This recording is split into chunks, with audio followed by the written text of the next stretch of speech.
Our next speaker is Simona Perry. She is a social geographer and community ethnographer working in the rural Susquehanna River communities in Pennsylvania. And she wants to open up a national dialogue about the environmental, economic, social, and political impacts of the rapid development of the Marcellus Shale.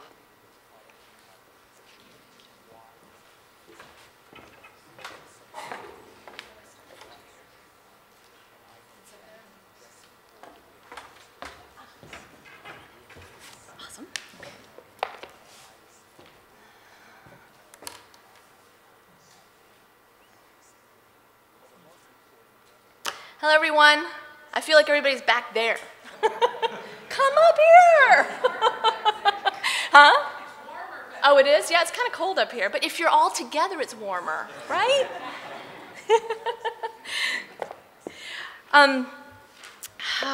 So I'm very excited for this opportunity to speak with you this morning about something I believe to be one of the, if not the, most pressing question facing all of us in the 21st century. How do we balance all of humanity's needs for water, food, and energy with those of our home, planet Earth?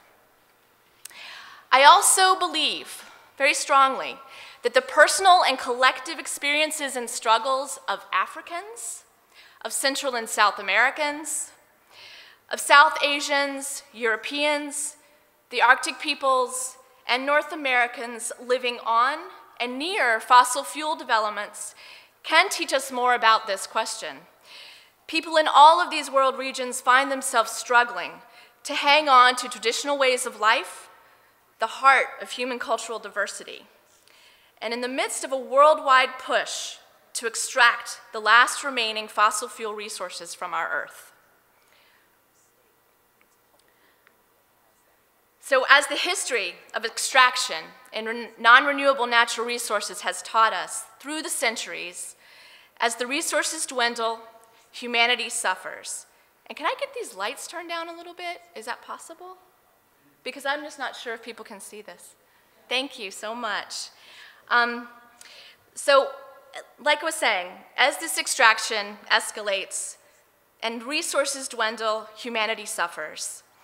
And the first to suffer are not those in the cities, those who own the companies extracting the resources, or the politicians that are making the laws, but it's those who live on the front lines of extraction, those living in the countryside, rural communities, and those who do the hard work of extracting those resources. And while the sites of much of the world's fossil fuel developments may be distant, this is a topic that touches all of us in some ways. Whether city dwellers, landowners, consumers, producers, CEOs of large corporations, politicians, voters, all human beings sharing the same planet, as well as those without a voice. Now, while I tell you some of these frontline stories from northeastern Pennsylvania about the local environmental, social, and psychological and political risks associated with natural gas development, I'd like to challenge each of you to begin asking tougher questions about your own lifestyles and habits, and think about what is the true cost of flipping that light switch or turning your ignition in your car. How does energy production affect other lives, our shared life support systems, ecosystems, both today and, importantly, in the future? And I know that probably most of you already have these thoughts and these questions in your mind. So I would also like to additionally challenge you, and this is very important, to step out of your comfort zones and really get to know the people who live in the fossil fuel impacted communities across our nation and the world, so that you can join in their fight to save their homes and their families as well. So I've had the privilege of interviewing and working with almost 100 residents of Bradford County for the last 2 years. And this is just 45 minutes from here, which is another world entirely.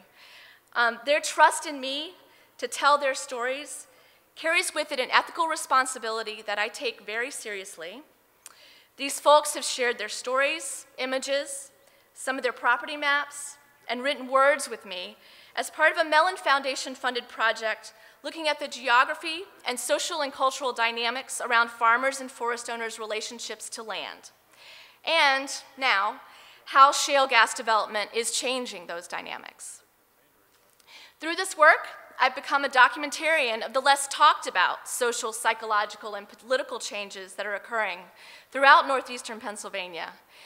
But I come to you today also as a witness to some of the major social and environmental injustices that are taking place just south of here, as well as across the nation and the world, as a result of trading human well-being, food, water, cultural diversity, and biological diversity to satisfy global fossil fuel consumption. As a witness here today, I want to put just a sampling of the stories and events I have documented into a larger political context, where politics, as one writer put it, can be described as group decision-making under situations of differential power, and the various tactics that are involved and used by different groups to achieve their ends. So as this graphic illustrates, there's been a rapid increase in drilling permits into the Marcellus Shale from 2007 to 2010 in Pennsylvania. In Bradford County, which is, I'm not tall enough, but it's that one right there, the one with the most permits in it, which will come up, has a little thing like this on the end of it. That's the one, that's Bradford County, and that's what we're talking about. And the Marcellus Shale formation here has become the target of development and increased leasing activities by gas corporations around 2006, although drilling did not begin here in earnest in 2007 and 2008. And as you can see from this, it did. Now, as of March 10th, 2011, there were 2,650 Marcellus Shale gas wells drilled in total across the state of Pennsylvania. But more than 1,600 of these gas wells were permitted in Bradford County. And that could take an estimated 21,000 acres of land. But it's not only the wells that we're going to talk about that are removing land from crop farming, livestock grazing, timber production, hunting, and wildlife habitat, which are all very central in Bradford County.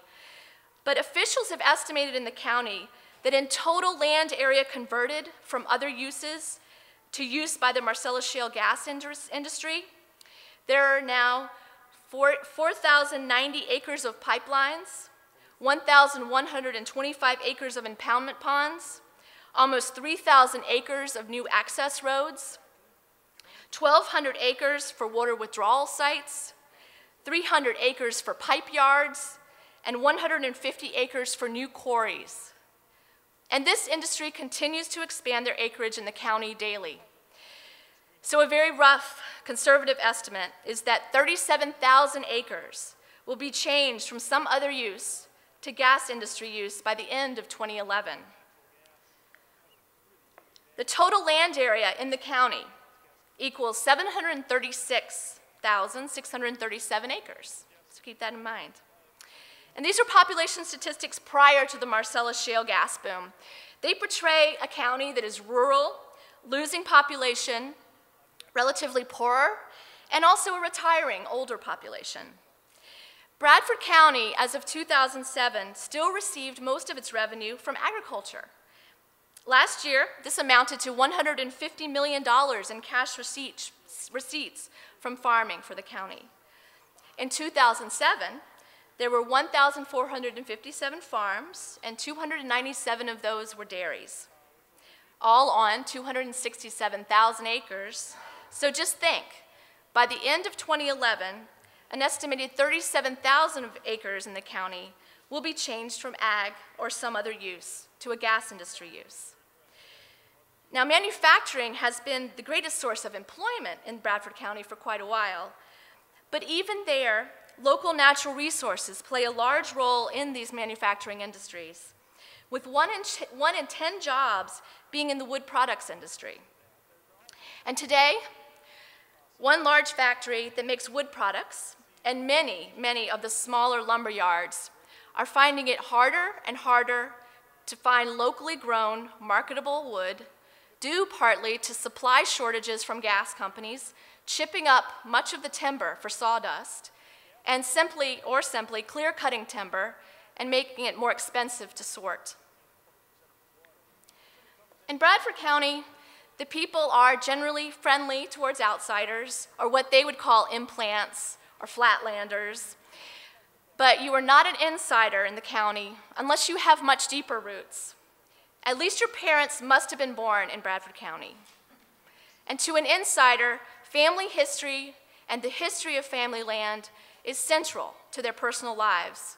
Much of this is passed down through oral history, through storytelling. Family and family ties are also the locus of community and social life, and the ties that bind community to native Bradford Countians. This is their traditional culture, a common way of relating to one another and to the outside world and processing what's happening is through sitting around the kitchen table or in the garage swapping stories or rumors. It's also an insular place, and at times a violent place. Marcellus Shale was the single biggest topic of conversation when I began visiting Bradford County regularly. That was in 2009. The Marcellus Shale gas developments were already then becoming the filter through which people interpreted and perceived the world around them.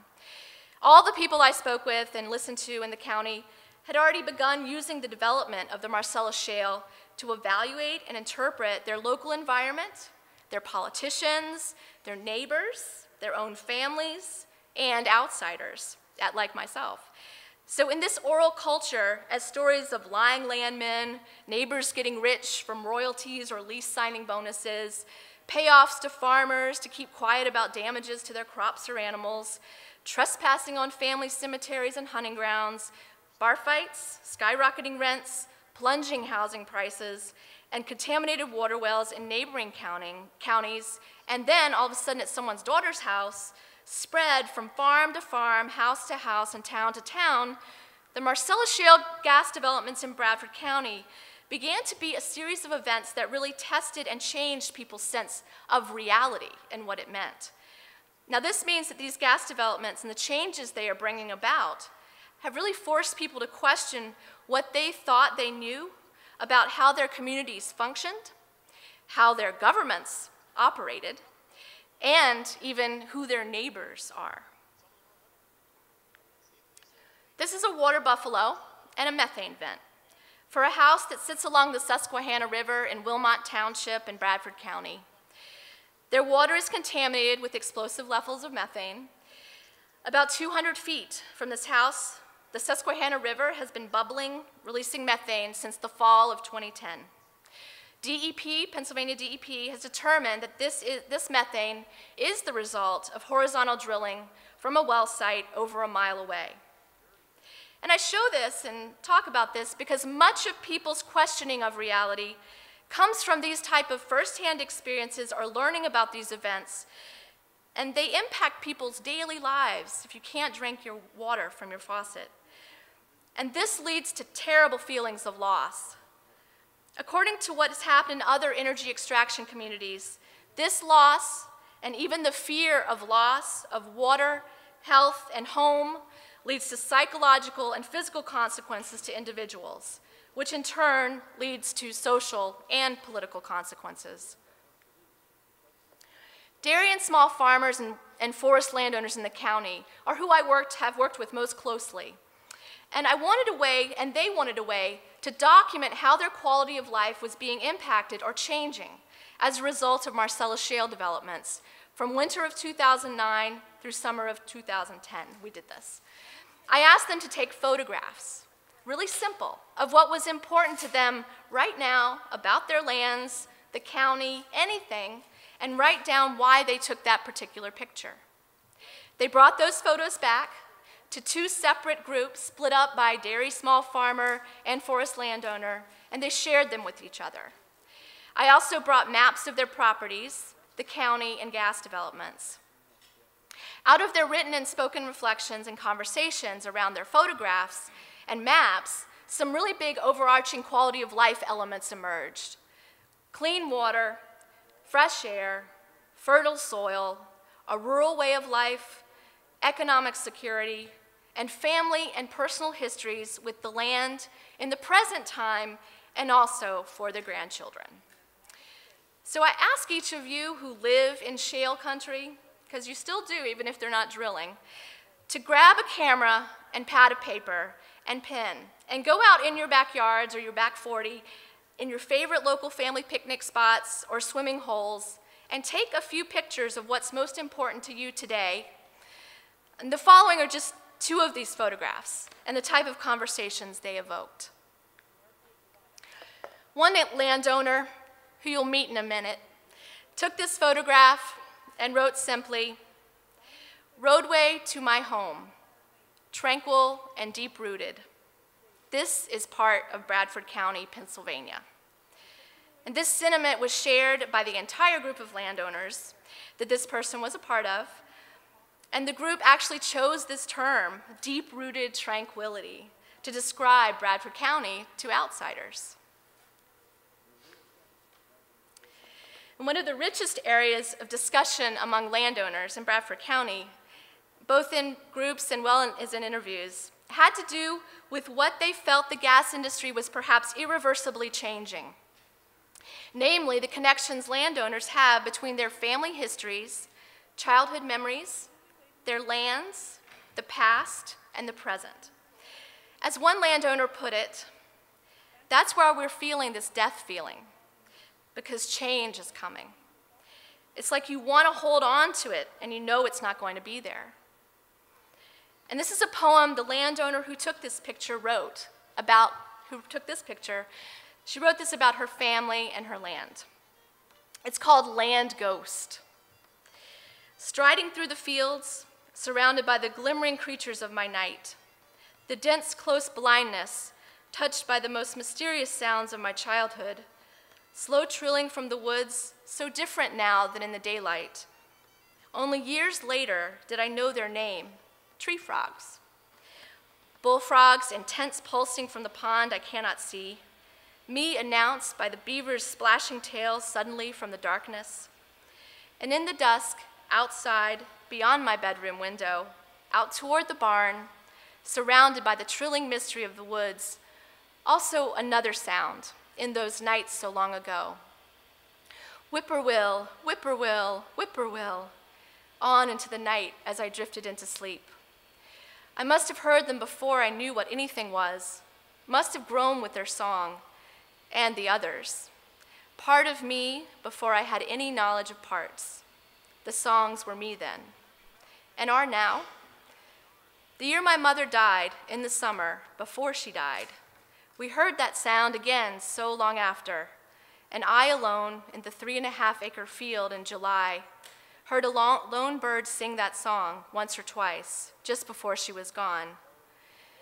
Now I remember it was said to be an intimation of death, the beautiful, sweet path of sorrow and raging life, into the heart of mystery, the familiar and unknown center of summer night. And finally, after a 3-hour group meeting of sharing photographs and stories about their lands and families, one participant noted the dread that she felt in the pit of her stomach, and slowly realizing that all they had been talking about could so easily be destroyed, and made the comment, "It feels like we're losing our love. The things we love the most may be taken away." That's what we're all saying with this.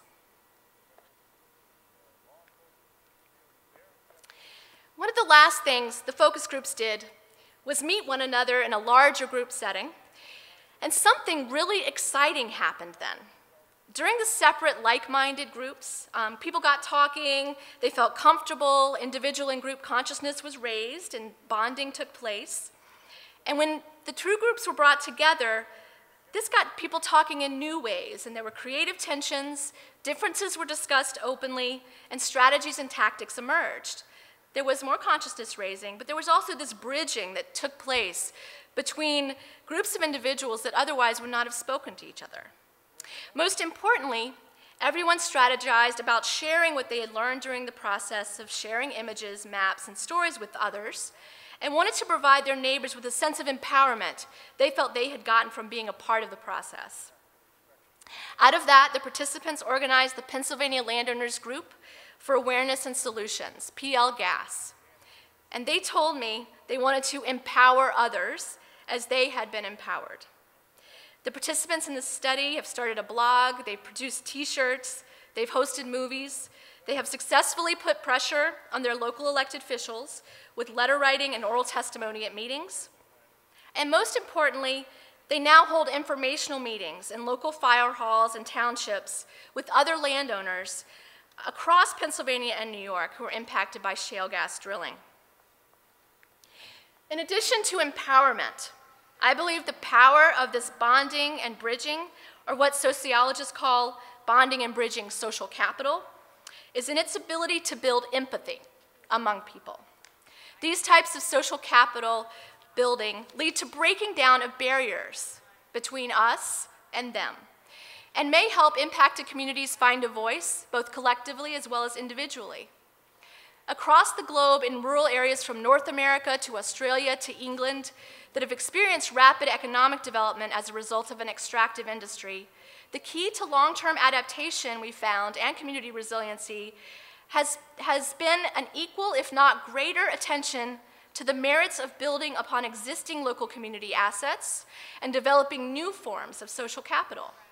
Group processes that build social capital conducted with more local residents from a diversity of backgrounds could help rural residents find individual and collective voices through which to speak about their worries and concerns.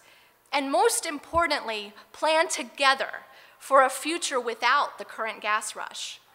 This would in some ways combat the dangers of false dependency created by short-term and oftentimes poisonous corporate giving and good neighbor programs so common in Appalachia, and now across other energy sacrifice zones, such as Bradford County. This is essential, for as other booms have shown, there is very good scientific reason to believe a bust will occur. It may be 40 years in the future, but it will happen. And at that time, private capital invested in roads, donations of computers to the library, and hotels that have been built will all be empty. And environmental damage to homes on private water wells may mean they're uninhabitable, or may rely entirely on public water systems. On the other hand, I see a glimmer of hope in fostering local social capital and a culture of empathy. As the American activist Maggie Kuhn said, "Speak your mind even if your voice shakes." And I was so honored when I saw Judy wearing this on herself today as a pin. Now shown here with slight modification, of course, this is a house in New Orleans post-Katrina. But speaking up takes courage, something the landowners I've worked with have loads of before even beginning this project. The trouble was they had been told for years by their local and state politicians, their urban neighbors, and a society that privileges the city over the country and PhDs over farmers, that their voices did not matter. When someone showed an interest in their voices and told them that they did matter, they raised their voices. In addition to courage, implementation and action takes a higher level of consciousness and thinking, beyond just self-interest or old ideological alliances. To listen to those we do not agree with and remain compassionate towards them and future generations as well, that's to empathize. And it can be very challenging, but I believe it's essential to our survival in an increasingly globalized world. And one of the most important lessons I personally have learned from this project, and continue to see every day in documenting these landowners' struggles, is that cultivating both of these traits, courage and empathy, is the key to productive dialogue on the complex and contentious issue of shale gas development. Without such dialogue, we will never get sustainable solutions on any type of energy development or any other important social and environmental problems.